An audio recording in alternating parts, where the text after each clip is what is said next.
താൽക്കാലിക നിയമനത്തിന് ആര്യാടൻ ഷൌക്കത്ത് MLA കത്ത് നൽകിയതിൽ പ്രതിഷേധിച്ച് LDF നിലമ്പൂരിൽ സായാഹ്ന പ്രതിഷേധ സദസ്സ് നടത്തി. LDF നിലമ്പൂർ നിയോജക മണ്ഡലം കൺവീനർ E. പത്മാക്ഷൻ ഉദ്ഘാടനം ചെയ്തു.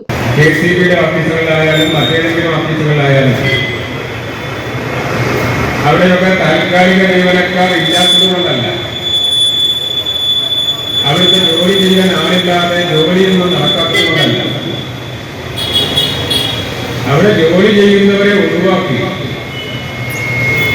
താൻ പറയുന്ന ആളുകളെ നിയമിക്കണം എന്ന ആജ്ഞയാണ് അദ്ദേഹം പുറപ്പെടുവിക്കുന്നത്. MLA സത്യപ്രതിജ്ഞാ ലംഘനമാണ് നടത്തിയതെന്നും മന്ത്രിമാരും MLA-മാരും പാലിക്കേണ്ട ജനാധിപത്യ മര്യാദ UDF-ന്റെ മുഖ്യമന്ത്രിയും MLA-മാരും പാലിക്കുന്നില്ലെന്നും പത്മാക്ഷൻ പറഞ്ഞു. CPI ജില്ലാ കമ്മിറ്റി അംഗം PM ബഷീർ അധ്യക്ഷത വഹിച്ചു. K. മോഹനൻ, K. റഹീം, മുജീബ് റഹ്മാൻ, സ്കറിയാക്കനാത്തോപ്പിൽ എന്നിവർ സംസാരിച്ചു.